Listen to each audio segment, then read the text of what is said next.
அனைவருக்கும் வணக்கம். இந்த பதிவில் நம்ம என்ன பார்க்க போகிறோம் அப்படின்னா, ஒரு செயலை தொடர்ந்து நாம் செய்து கொண்டிருந்து அந்த செயல் மூலம் நம்மளுக்கு நல்ல ஒரு லாபம் வரணும். தொடர்ந்து அது தங்கு தடையின்றி நமக்கு பயணப்படுவதற்கான ஒரு பரிகாரமாக, வாழ்வியல் பரிகாரமாக தான் இன்றைக்கி நம்ம பார்க்க போகிறோம். இதை நம்ம எதனுடைய அடிப்படையில் பார்க்க போகிறோம் அப்படின்னா, டிஎன்ஏ அடிப்படையில் நம்ம பார்க்க போகிறோம்.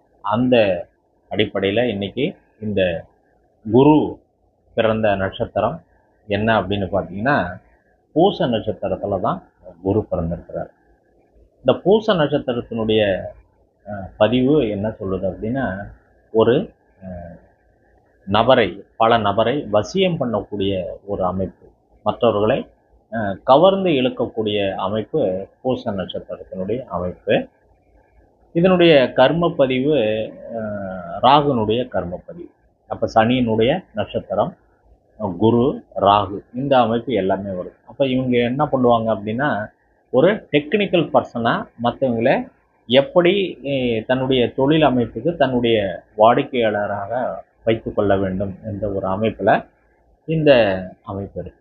அப்போ இவங்க என்ன பண்ணலாம் அப்படின்னா, இவங்க வாழ்க்கையில் முன்னேறணும். பொதுவாக ஒரு தொழில் செய்கிறவங்க எப்படி இருக்கணும் அப்படின்னு பார்த்தீங்கன்னா, வாடிக்கையாளர்களை முதல்ல தக்க வைத்துக் கொள்ளக்கூடிய ஒரு அமைப்பு இருக்கணும். அந்த அடிப்படையில் இந்த வாழ்வியல் பரிகாரத்தை நம்ம எப்படி செய்யலாம் அப்படின்னு பார்த்தீங்கன்னா, இவங்க குரு பகவானை பன்னீர் மலர் கொண்டு அபிஷேகம் செய்யணும். அடுத்தது பார்த்திங்கன்னா, குரு பகவானுக்கு இவங்க நெய்வேத்தியம் படைப்பது, பாயாசத்தை நெய்வேத்தியமாக படைப்பது நன்மையை தரும்.